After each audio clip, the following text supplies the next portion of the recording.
Si je vous dis bonjour, comment vous le comprenez? Je vous annonce que cette journée est bonne, que vous le consentiez ou pas, ou alors je suis en train de vous souhaiter une bonne journée.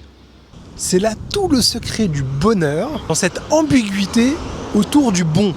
Odou l'Hachem, loué Hachem, qui tov car il est bon. Qu'est-ce qui est bon? Dieu est bon? Ou le fait de le louer, ça a une conséquence directe sur nous qu'on a du bon? Et là j'en arrive au point le plus important, le bonheur du couple.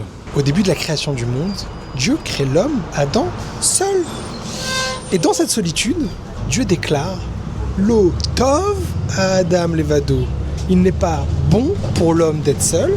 Et c'est l'eau, je vais lui créer, Ezer Kenegdo, une aide face à lui.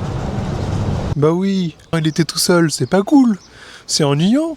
Donc voilà, on se marie pour moins s'ennuyer, ne pas se sentir seul, partager les tâches ménagères. Lo tov à Adam levado. Il n'est pas bon pour l'homme d'être seul. Quand on parle ici de bon, on ne parle pas de confort. On ne parle pas que ce soit moins ennuyeux, plus agréable. Sans le mariage, un homme ou une femme ne peut pas être une bonne personne, ne peut pas être bon. Et cela principalement pour deux raisons. Se comporter correctement quand on rencontre une personne de temps en temps. Un voisin, dans l'ascenseur, à la synagogue, au travail. C'est bien. Le test, c'est quand on a un Ezer Kenegdo. Quand on a une personne qui est profondément dans sa nature différente de nous et avec qui on vit au jour le jour, dans le quotidien, dans le même espace vital et qu'on continue à être une bonne personne. Là, on pourra juger une personne si elle est vraiment bonne.